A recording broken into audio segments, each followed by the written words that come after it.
স্কুলের শুধু একটাই চ্যাম্পিয়ন, আর ওই চ্যাম্পিয়ন আমি।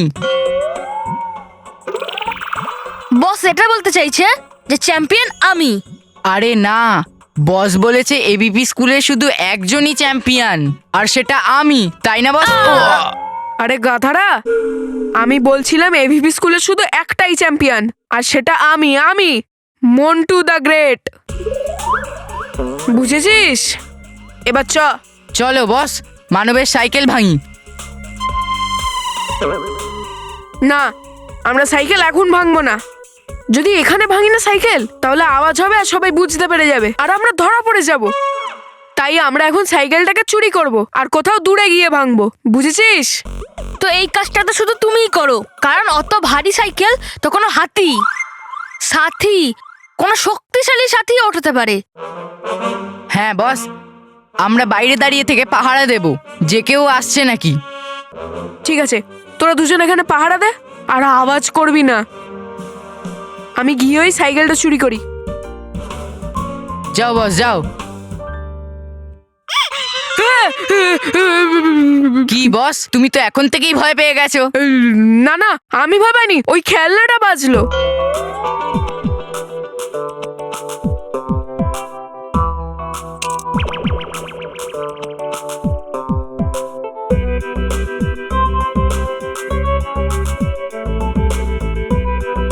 হ্যালো হ্যালো হ্যালো, হ্যাঁ হ্যাঁ, হ্যালো। আরে এদিকেও নেটওয়ার্ক। হ্যালো হ্যালো, আরে hello hello hello hello hello, আরে ভাই, হ্যাঁ হ্যালো হ্যালো হ্যালো।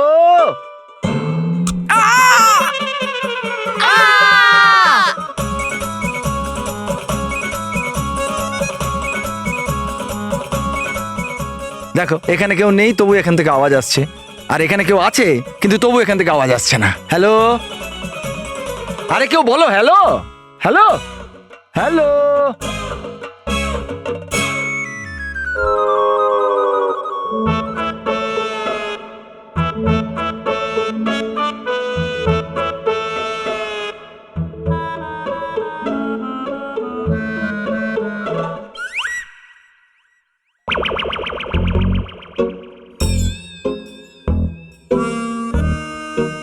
হ্যাঁ মা, খাবার তৈরি আছে।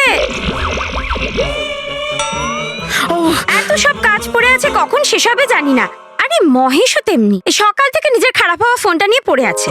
হ্যাঁ, একটা কাজ দিলে সেটাও করে না। মা বলেছিল দরজার সামনে নারকেলটা ফাটিয়ে দিতে, যাতে কারোর নজর না লাগে। কোনো কথাই শোনে না। মনে হচ্ছে কাজটাও আমাকেই করতে হবে। মনে হচ্ছে মানবের মা চলে গেছে। এবার আমি বাইরে বেরোই।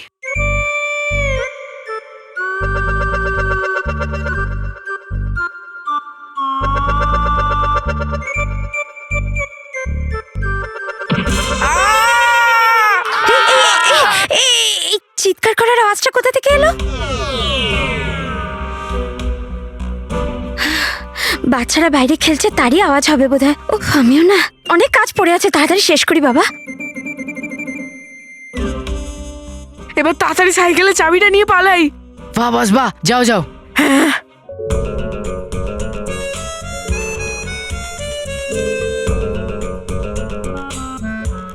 চাবিটা কোথায়? এখানে চাবি, এটার চাবি।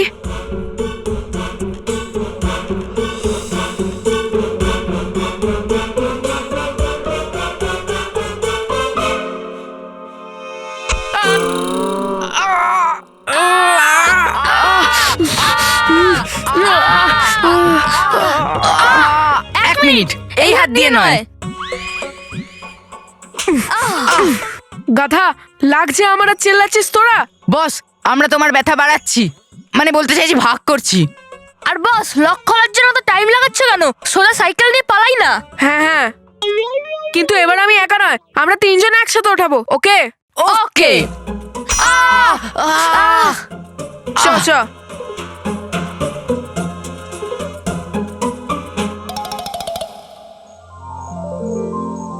ho ha ho ha ho ha ho ha ho ha ho ha ho ha ho ha ho ha সাবধানে সাবধানে পাথরগুলো এখানে রেখে দাও। ডুবা ডুবা আরে আরে, আস্তে, সাবধানে।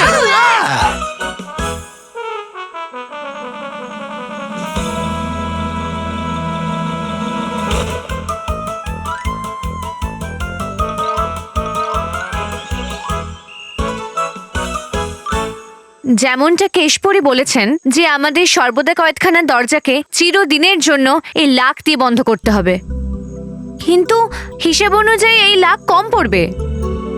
আমাদের আরো লাখের দরকার। ডুবা ডুবা 2 3 4 গিয়ে আরো লাখের পাথর নিয়ে এসো।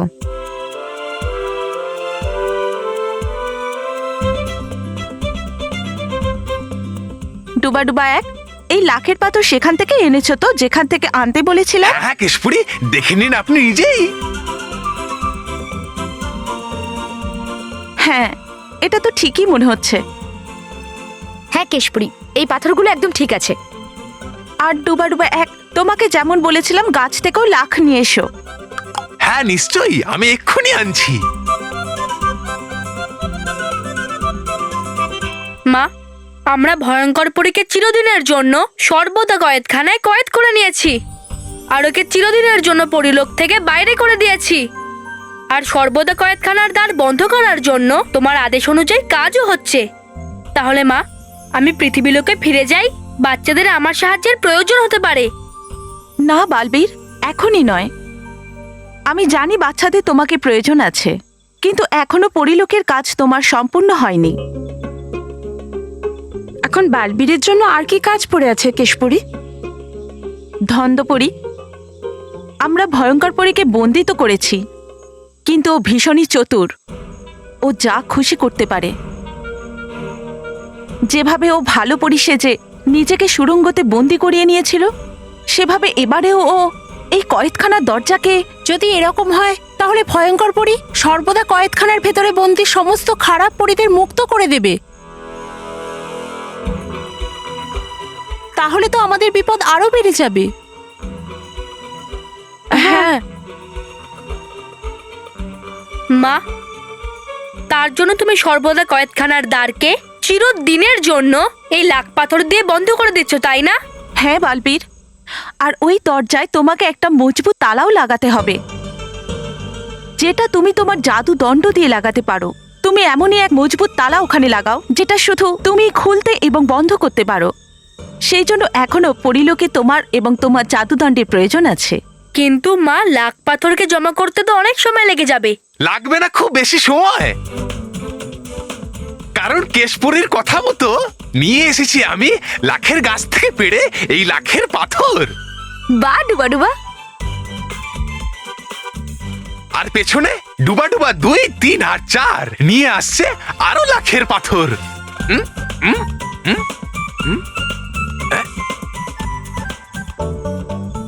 আর বালবীর, পৃথিবীর বাচ্চাদের চিন্তা তুমি এখন করো না, কারণ তোমার জায়গায় বাকি পরীরা পৃথিবীর বাচ্চাদের সাহায্য করছে।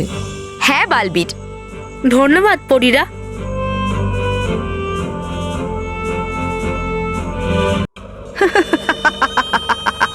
মুক্তির অভিনন্দন তোমায় ঝঞ্ঝাপরি, মুক্তির অভিনন্দন তোমায়। বন্ধ করো নিজের আনন্দের এই মিথ্যে অভিনয় ঝঞ্ঝাপরি।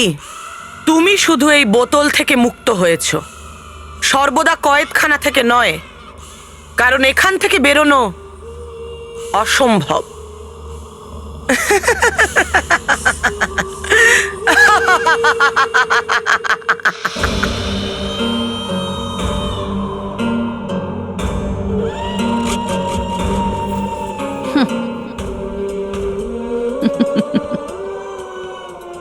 ভয়ঙ্কর পরী, আচ্ছা তো তুমিও এখানে বন্দি। ভালো, খুব ভালো। আসলে শয়তানির ব্যাপারে তুমি আমাদের সবার মতোই খারাপ। খুব ভালো, শান্তিতে থাকো। এই সমস্ত পরী তোমার সঙ্গে রয়েছে, তোমায় সঙ্গ দেওয়ার জন্য। আর রইল ঝঞ্ঝাপরির কথা, তো ওর ঝঞ্ঝার সামনে কোনো বাধা টিকতে পারে না। তোমার এই মূর্খের মতো আচরণ দেখে আমার হাসি পাচ্ছে ঝঞ্ঝাপরি। এটা কোনো সাধারণ কয়েদখানা নয়, সর্বদা কয়েদখানা এটা। এখানে যদি কেউ একবার চলে আসে দ্বিতীয়বার ফেরত যেতে পারে না, কিন্তু আমার সাহায্যে তুমি এখান থেকে বেরোতে পারো। চিন্তা করো না ঝঞ্ঝাপরি, তুমি আমাকে এই বোতল থেকে মুক্ত করে দাও, তারপর আমি তোমাকে এখান থেকে মুক্ত করব। এটা আমি কথা দিচ্ছি তোমাকে। চিন্তা কি করছো ঝঞ্ঝাপরি? বের করো আমাকে এই বোতল থেকে, তারপর আমরা দুজন মিলে এই পরিলোকে রাজত্ব করব। এগিয়ে এসো ঝঞ্ঝাপরি, আমি হলাম তোমার মুক্তির চাবি। বের করো আমাকে এখান থেকে।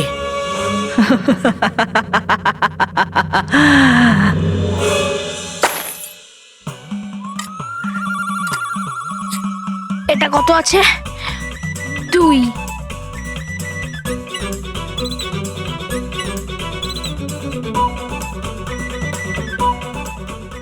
মানু 8, 9, 110, 111, 12। মানব, তুই এই ভাড়টাকে কেন ভাঙলি? কি জাম হ্যাঁ, ওই কালকে সাইকেল রেসে আমাকে পার্টিসিপেট করতে হবে, ওই জন্য তার এন্ট্রি ফি হচ্ছে 50 টাকা, ওই জন্য আমি এই ভাড়টাকে ভাঙলাম। মানব, তুই তার জন্য এই ভাড়টাকে কেন ভাঙলি? বাবা থেকে 50 টাকা নিয়ে নিতিস। না না মেহের, বাবা সবসময় বলে না নিজের টাকায় কেনা জিনিসের মজা সবসময় ডবল হয়। আর এই সাইকেল রেসে আমি আমার পার্টিসিপেট নিজের জমানো টাকা দিয়েই করব। আর মেহের এই ভাড়ে না সব মিলিয়ে কত ছিল টাকা? টোটাল 85 আছে। আর এর থেকে আমি 50 টাকা আমি আমার এন্ট্রি ফিসে দেব, আর বাকি 35 রুপিস আমি বাবাকে দিয়ে দেব। সেটা তো ভালো কথা মানব। 1 মিনিট, আমার কথা শেষ হয়নি। সেটা তো ভালো কথা মানব, কিন্তু একটা কথা মাও বলেছিল যে এই ঘর পরিষ্কারের দায়িত্ব আমাদের দুজনের ওপরে। তাহলে এই ভাঙা ভাতটাকে কে পরিষ্কার করবে? কি মেহের, কত কাজ করব আমি? প্রথমে আমি ভাতটাকে তুললাম, তারপর ভাঙলাম, তারপর পয়সা বের করলাম, তারপর গুনলাম, আর কত কাজ করাবে ছোট্ট বাচ্চাটাকে দিয়ে। বাবা বাবা বাবা, কথা বড় বড় আর দেখতে ছোট। অনেক নাটক বাচ্চ তুই। চল, কোনো ব্যাপার নয়, আমি পরিষ্কার করে দিচ্ছি। হ্যাঁ, থ্যাংক ইউ। হ্যালো, হ্যাঁ hello hello hello. Hello Mahesh. বাবা তোমাকে বলছি না, ফোনে বলছি। আরে সে তো আমিও জানি, আমি ভাবলাম তুই আমার হ্যালো শুনে আমাদের ভয় পাওয়ানো বন্ধ করে দিবি। Hello hello hello. একদম ঠিক বলেছেন বাবা আপনি। জানি না সকাল থেকে কার সাথে ফোনে কথা বলছে। সামনের জন হ্যালো ছাড়া আরো কিছু বলতে পারে তো নাকি? হ্যালো বাবা বাবা বাবা, এর থেকে আওয়াজ এসছে। হ্যাঁ হ্যালো। আরে তোমার বাচ্চারা এই পিছন থেকে ডাকছে, এদিক থেকে। আরে এখান থেকে বলছে। বাবা এই নাও 35 রুপিস। আরে বাহ মানব, 35 টাকা তুই আমায় দিচ্ছিস ফোন ঠিক করার জন্য? আরে না না বাবা, ও তো ওর ভাড় ভেঙেছে, ওর মধ্যে থেকে বেরিয়েছে। আচ্ছা, ওর থেকে 35 টাকা বেরিয়েছে? হ্যাঁ, কিন্তু ওদের তো কমসে কম 85, পুরো 85 রুপিস বেরিয়েছে।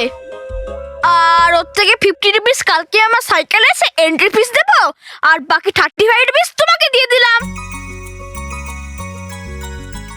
দেখলে স্মিতা, ওরা কত বুদ্ধিমান হয়ে গেছে আর দায়িত্বশীল। সব থেকে প্রথমে তোরা নিজেদের পরিশ্রমে স্কলারশিপের পরীক্ষা দিয়েছে আর পাশ করেছে, আর নিজেদের ফিজের ব্যবস্থা করেছে, আর নিজেদের জমানো টাকা দিয়ে সাইকেল রেসের রেজিস্ট্রেশন করিয়েছে। হ্যাঁ, বাচ্চাটা কার? আমার। হ্যাঁ হ্যাঁ হ্যাঁ। আচ্ছা শোনো বাবা, স্মিতা, তোমরা কাল আমি ধানও যাচ্ছি, আর ওখান থেকে ফেরার সময় ওখানের ফেমাস প্যাড়া নিয়ে আসবো মানবের জেতার খুশিতে। ঝঞ্ঝা আমার নাম ভয়ঙ্কর পরি। শুধু আমার শক্তি ঝঞ্ঝার মতো নয়, আমার বুদ্ধিও ঝঞ্ঝার মতো। তুমি আমাকে তোমার কথার জালে ফাঁসিয়ে বোকা বানাতে পারবে না, কখনো না। তুমি কিন্তু আমাকে ভুল বুঝছো ঝঞ্ঝাপরি। আমি অবশ্যই খারাপ, কিন্তু শুধু তাদের জন্য যারা ভালো কাজ করে। যারা খারাপ কাজ করে তাদের কাছে আমি খুব ভালো। না ভয়ঙ্কর পরি, না। আমি জানি তুমি খুব চালাক, কিন্তু আমার চালাকির সামনে তুমি কিচ্ছু না। তোমার উদ্দেশ্য শুধু এই কয়েদখানা থেকে মুক্তি পাওয়া, আমাকে সাহায্য করা নয়। আমি জানি একবার তুমি এই বোতল থেকে বেরিয়ে আসতে পারলে তুমি আমাকে এই বোতলে কয়েদ করে দেবে। কেননা একটা কথা তুমিও জানো, একটা খাপে দুটো তলোয়ার থাকতে পারে না। আর এটা কখনো ভুলো না ভয়ঙ্কর পরি, আমি খারাপের চেয়েও অনেক বেশি খারাপ। এই জন্য তোমাকে এই বন্দিত্ব থেকে কখনো মুক্ত করব না। কেননা খারাপের ভালো এখানেই যে সে অন্য কোনো খারাপকে কখনো সাহায্য করবে না। একবার ভেবে নাও ঝঞ্ঝাপরি, কারণ আমার সাহায্য ছাড়া তোমার এখান থেকে বেরোনো কিছুতেই সম্ভব নয়। ঝঞ্ঝাপরির কারুর সাহায্যের দরকার নেই, কেননা কঠিন থেকে কঠিন বাধাকে সমূলে বিনাশ করার জন্য ওর ভেতরে তুফানি যথেষ্ট।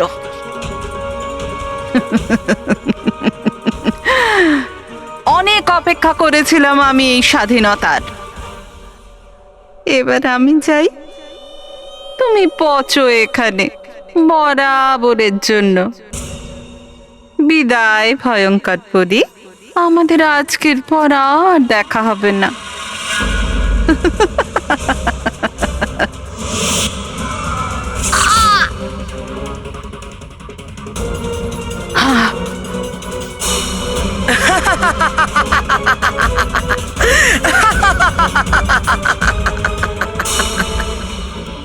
দেখে নিলে তো নিজেকে অতিরিক্ত চালাক ভাবার পরিণতি মূর্খ ঝঞ্ঝাপরি।